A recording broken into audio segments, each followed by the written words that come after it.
توشہ خانہ کیس میں chairman P T I کی سزا معطلی کی درخواست پر فیصلہ محفوظ۔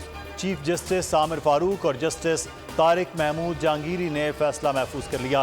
الیکشن کمیشن کے وکیل کے دلائل مکمل ہونے کے بعد فیصلہ محفوظ کیا گیا۔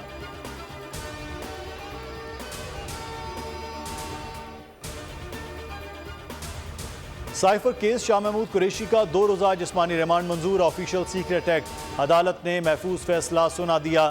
شاہ محمود قریشی 2 روزہ جسمانی ریمانڈ پر ایف آئی اے کے حوالے۔ ریمارکس دیے پیش رفت نہیں ہوئی تو مزید جسمانی ریمانڈ نہیں دیا جائے گا۔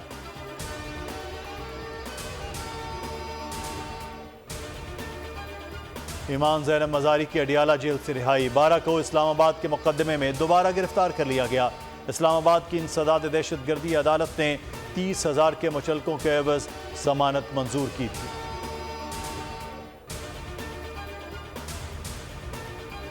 جماعت اسلامی کا بجلی بلوں میں اضافے کے خلاف 1 ستمبر کو لیاقت باغ میں بڑا جلسہ۔ 2 ستمبر کو ملکگیر ہڑتال اور شٹ ڈاؤن کا اعلان۔ سراج الحق کہتے ہیں بھارت نے چاند، پاکستانی حکومت نے عوام کی گردن پر پاؤں رکھ دیا۔ بجلی بلوں کی صورت میں ڈرون حملہ کیا گیا۔ اگر لائن لاسز ہیں تو ذمہ دار کون ہے؟ ایک طرف لوگ بھوک سے مر رہے ہیں، دوسری طرف 17 ارب ڈالر مراد کے نام پر کھائے جا رہے ہیں۔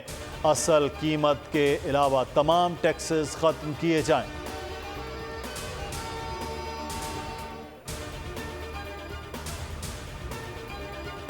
الیکشن کو 90 روز سے آگے لے جانے پر تحفظات ہیں۔ جماعت اسلامی کی وفد کی چیئرمین الیکشن کمشنر اور ممبران سے ملاقات کے بعد گفتگو۔ کہا حلقہ بندیوں کی شیڈول کے ساتھ انتخابات کا شیڈول دینا چاہتے ہیں۔ الیکشن کمیشن نے بتایا کہ وہ خود بھی بے بس ہیں۔ اسمبلی کی مدت مکمل ہونے سے قبل تحلیل کرنا بدنیتی پر مبنی ہے۔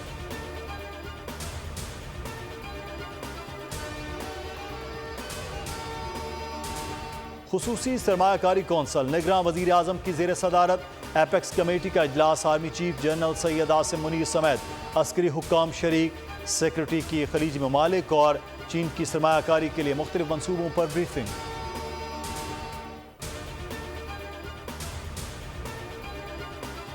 چینی کی برآمد پر پابندی عائد کیے جانے کا امکان۔ کابینہ کی اقتصادی رابطہ کمیٹی چینی کے پہلے سے منظور شدہ برآمدی کوٹا کو منسوخ کر سکتی ہے۔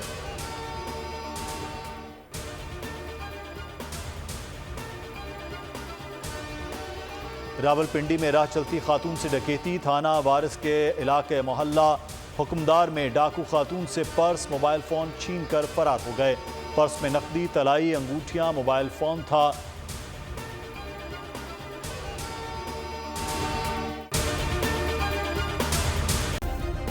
سبسکرائب کریں اور بیل دبائیں تاکہ کوئی خبر رہ نہ جائے۔